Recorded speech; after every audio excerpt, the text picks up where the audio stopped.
안녕하세요. DK입니다. 우리는 지금 다항식의 사칙 연산 중 나눗셈을 보고 있습니다. 앞에서 우리는 직접 나누는 방법, 조립제법까지 배웠습니다. 직접 나누는 방법은 언제나 쓸 수 있고 조립제법은 나누는 식이 1차식인 경우에만 가능하지만 간단한 방법이라 했습니다. 하지만 가장 강력한 방법은 항등식을 이용한 방법입니다. 직접 나누는 것은 언제나 쓸 수 있다고 하였지만 이것은 나눠지는 식과 나누는 식이 나온 상태에서 목과 나머지를 구할 때 사용합니다. 항등식을 이용한 방법은 나눠지는 식, 나누는 식, 목, 나머지 가리지 않고 원하는 것을 구할 수 있습니다. 그리고 계산 방법도 직접 나누는 것보다 이해하기 쉽고 편하게 계산이 가능합니다. 따라서 항등식을 이용한 나눗셈 방법을 보겠습니다. 이번 시간은 항등식에 대해서 배우고 다음 시간은 항등식을 이용해 나눗셈을 하는 방법을 보겠습니다. 우선 항등식을 이용해서 나눗셈을 할 수 있는 이유가 무엇일까요? 이것은 나눗셈을 식으로 나타내는 방법, 즉 A는 BQ 더하기 R이 항등식이기 때문입니다. 그러면 항등식은 무엇일까요? 항등식의 항자는 항상 할 때 항자와 같습니다. 따라서 항등식은 항상 성립하는 등식이고 좀 더 자세히 말하면 변수를 포함한 등식에서 변수에 어떤 값을 대입하여도 성립하는 등식을 말합니다. 우리는 지금 알게 모르게 x를 포함한 식의 나눗셈을 하고 있습니다. 항등식 단원의 문제를 잘 보면 x에 대한 항등식, x의 다항식 등 x가 변수라는 말이 쓰여 있습니다. 앞으로 방정식, 부등식, 함수 등으로 넘어가며 x, y 등을 변수로 사용할 것입니다. 항등식은 이러한 변수에 어떠한 값을 대입해도 성립하는 등식입니다. 우선 더 나가기 전에 식과 등식을 간단히 구분해 보겠습니다. 우리는 지금 다항식을 배우고 있습니다. 즉 식에 관한 것입니다. 수와 식 단원은 모두 연산을 핵심으로 배웁니다. 즉 연산의 결과로 등호 다음에 무엇이 나오는지를 구합니다. 그런데 등식은 이미 등호가 나와 있습니다. 그러면 등식 또는 부등식에서는 무엇을 구해야 할까요? 우선 등식과 부등식 문제가 어떻게 구성되는지 보겠습니다. 등식은 다음과 같이 항등식과 방정식으로 구분됩니다. 항등식은 방금 본 것처럼 항상 성립하는 등식입니다. 그리고 특정한 x값에 따라 등호가 성립하는 방정식이 있습니다. 부등식도 비슷합니다. x의 값에 상관없이 항상 성립하는 부등식을 절대부등식이라 하고 특정한 x값에서 부등식을 만족하는 조건부등식이 있습니다.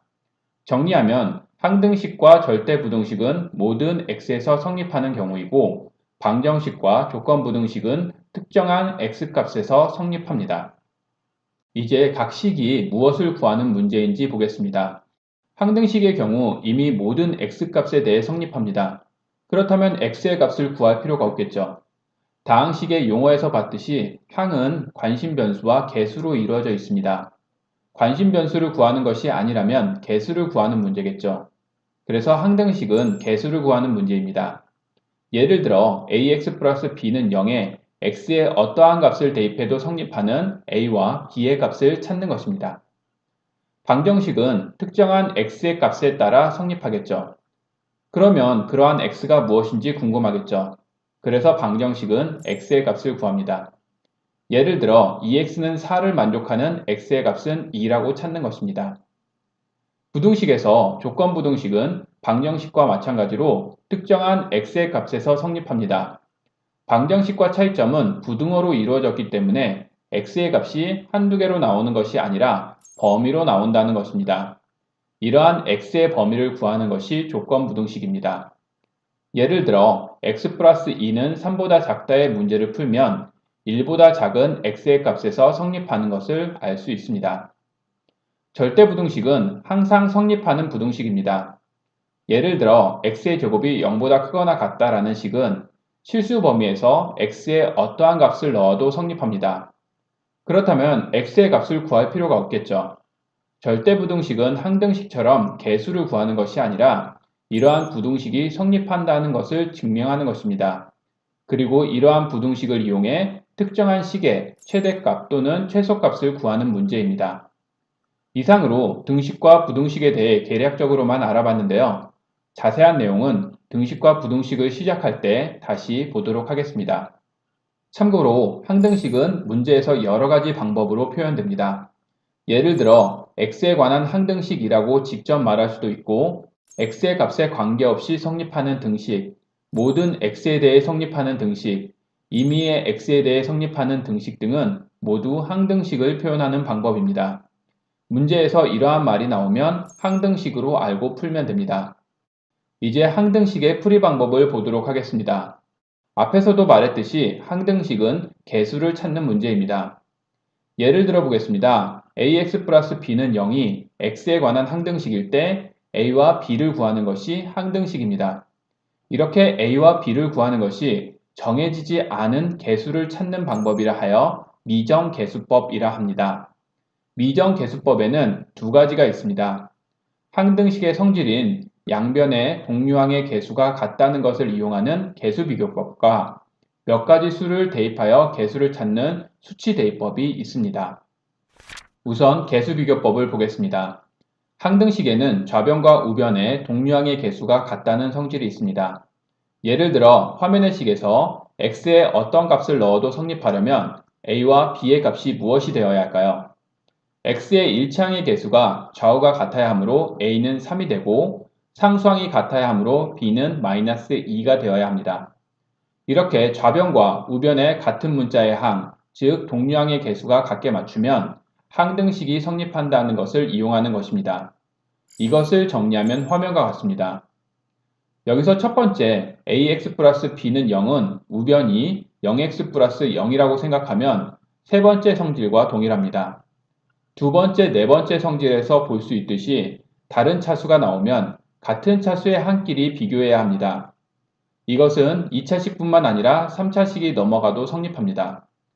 위의 성질에 하나를 더 추가하면 문자가 여러 개인 경우도 성립합니다. 즉, 다섯 번째 성질은 x, y에 어떠한 값을 대입해도 성립하는 항등식으로 각 문자의 개수를 따로 보면 됩니다. 이 모든 것을 한마디로 항등식에서 좌변과 우변의 동류항의 개수는 같다라고 말할 수 있습니다. 이 성질을 이용한 것이 개수비교법입니다. 개수비교법의 풀이 방법은 다음과 같습니다. 우선 어느 문자에 대한 항등식인지 확인합니다. 다음으로 식을 전개하여 좌변과 우변을 동류항끼리 묶습니다. 마지막으로 양변의 동류항의 개수를 비교하여 모르는 문자의 값을 구합니다. 다음의 예를 보겠습니다.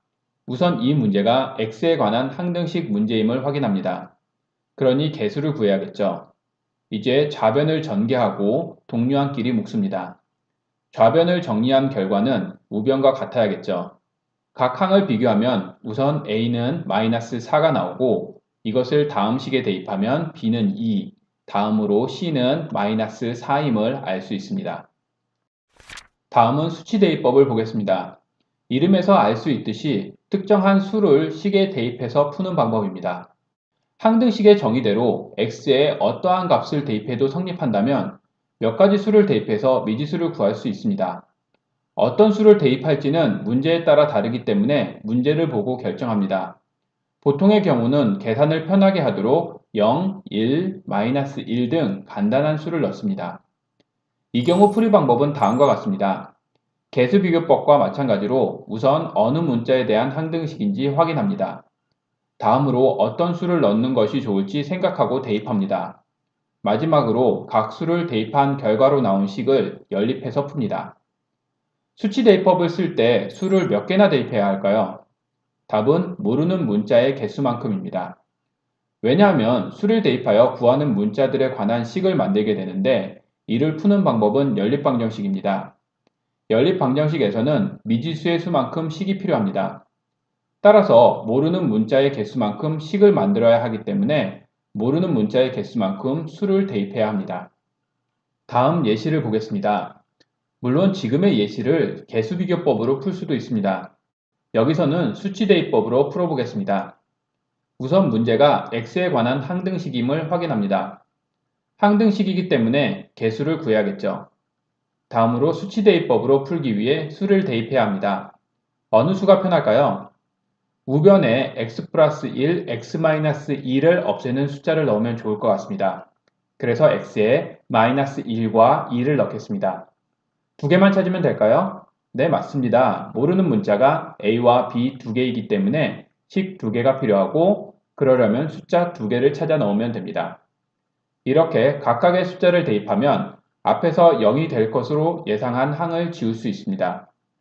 이제 각 식을 정리하면 다음과 같이 연립방정식을 만들 수 있습니다.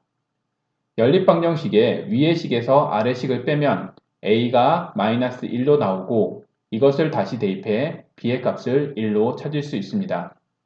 이것이 수치대입법으로 푸는 방법입니다. 이상으로 다항식의 나눗셈 중 항등식의 이용의 첫 시간을 마치겠습니다. 다음 시간에는 이번 시간에 배운 항등식의 미정계수법을 다항식의 나눗셈에 적용해 보겠습니다. 감사합니다. 저는 DK였습니다.